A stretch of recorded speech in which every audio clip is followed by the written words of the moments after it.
Welcome to another episode of Midlife My Ass. I'm just getting started. This is Lonnee Rey, and I'm so excited today to have Bryan Falchuk with me. Bryan is a best-selling author, professional speaker, and life coach. He's also been a C-level executive and part of several startups. He's also committed to helping people overcome and achieve in their lives so much more than they ever could before. He is the guy who has done it and has turned around to help you.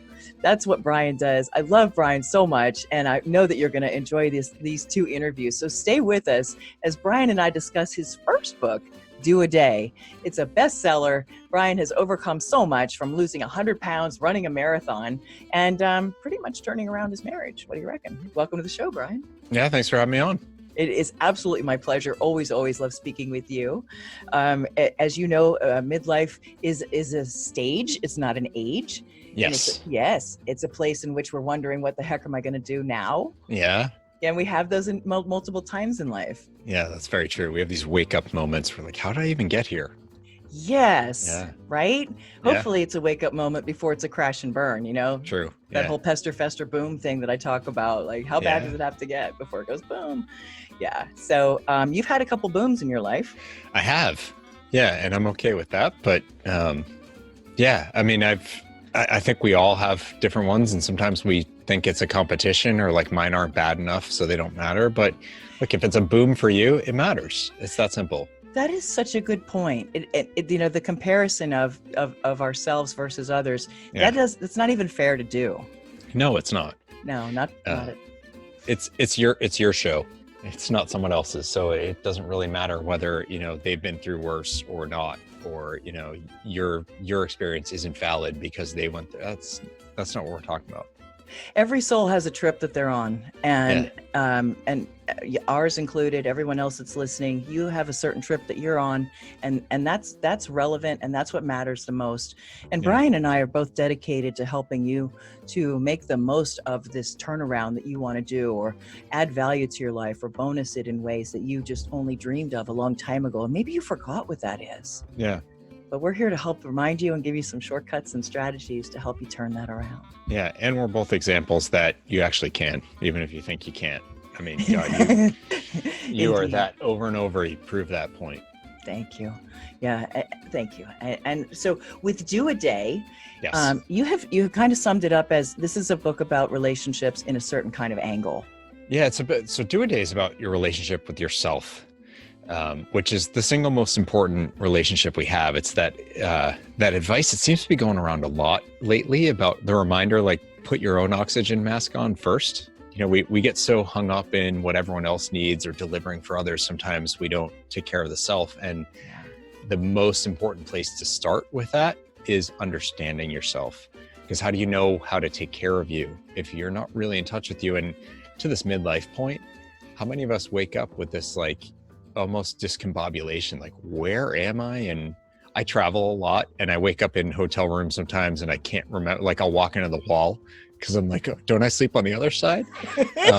But you wake up and walk into the wall in life. It's a great metaphor that, just made my nose hurt for an hour, but it is really true.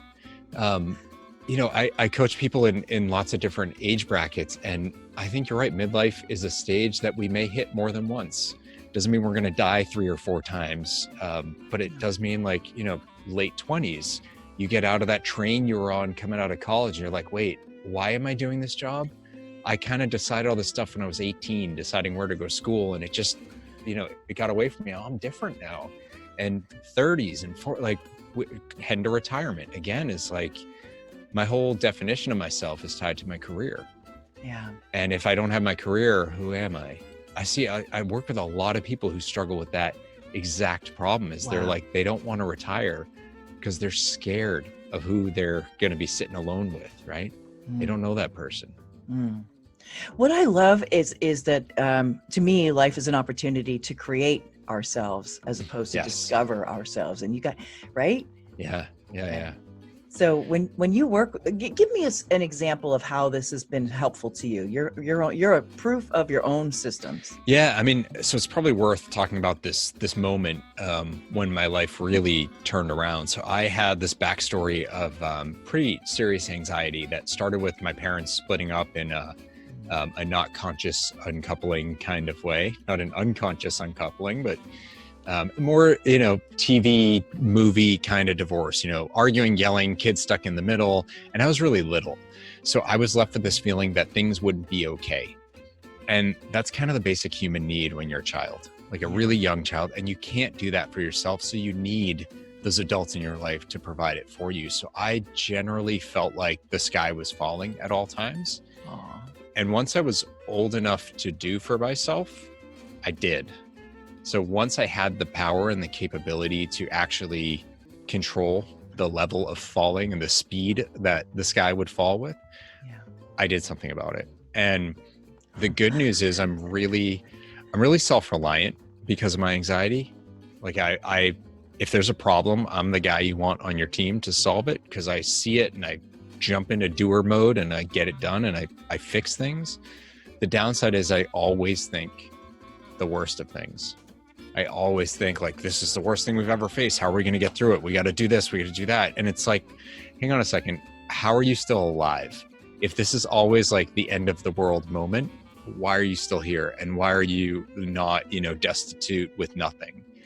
So at some point, like, doesn't that evidence mean something? Brilliant. Well, brilliant. I keep telling people, look, you're still fogging a mirror. You're still here.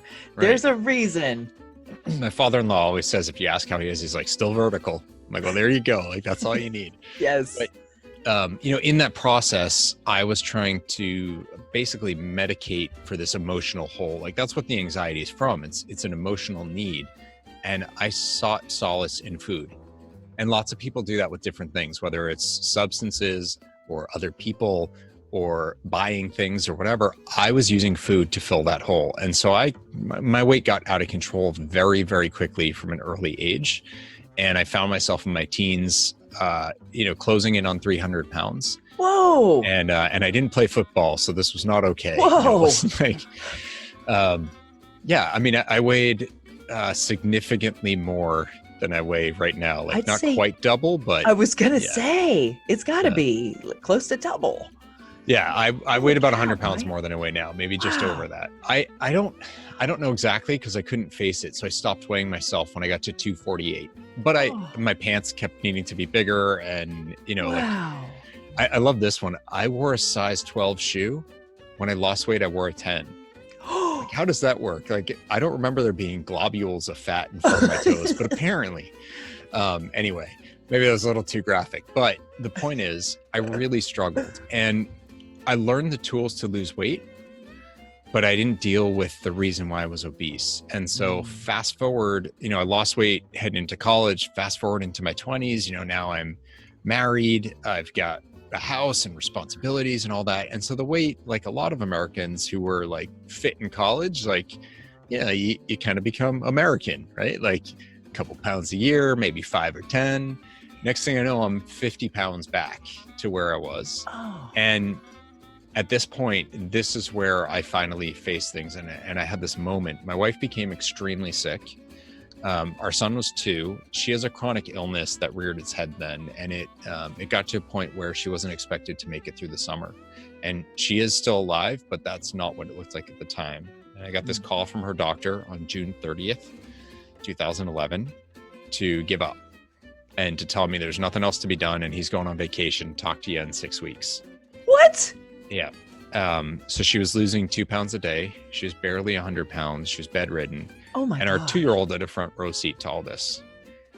And I get off of that call and have to walk back into our bedroom, and I see our son standing at the foot of the bed, looking at his mother, basically looking at her dying in front of him. And he turned and looked at me, and that was it. That I was like getting hit in the head with a sledgehammer. I was so woken up and changed in that one very moment. Wow. And that's when this idea of Do a Day was born. I felt materially different and connected to how I was living, how I wanted to live, and why I wanted to live that way, that was the missing link. And I woke up the next morning still feeling it. I'm like, this is really different. I can't let this go, because if I do, I'm not sure I'm going to make it. And that little boy is going to have no parents left. Wow. I need to figure out what's going on with this. Wow. Yeah.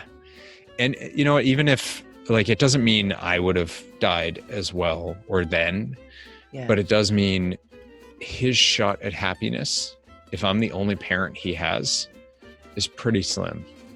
And, you know, I care about that little kid more than anything.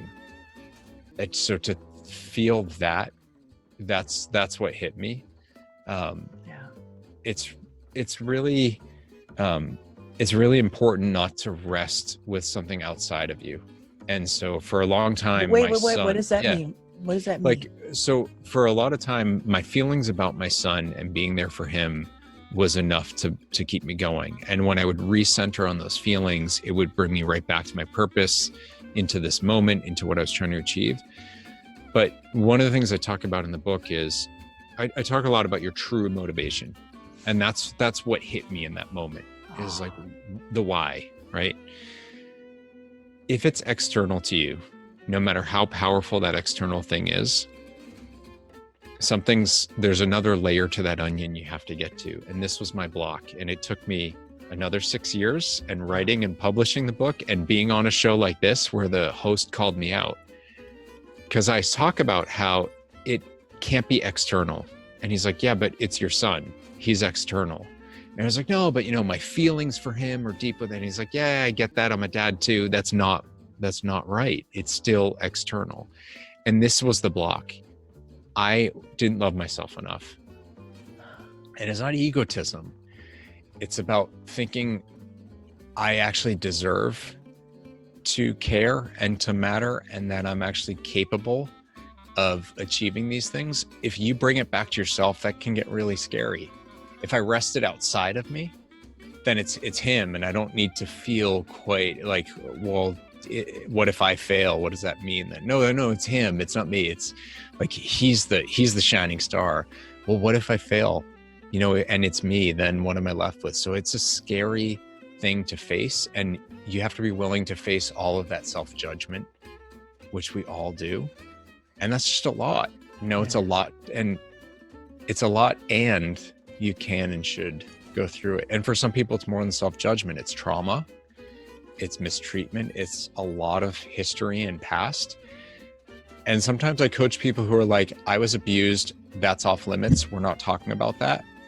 And, you know, I'm here to help them, but I'm also well aware that we are only going to get so far if they continue to cordon off things that have happened that are affecting them, whether you want to face it or not, because we aren't compartmentalized beings.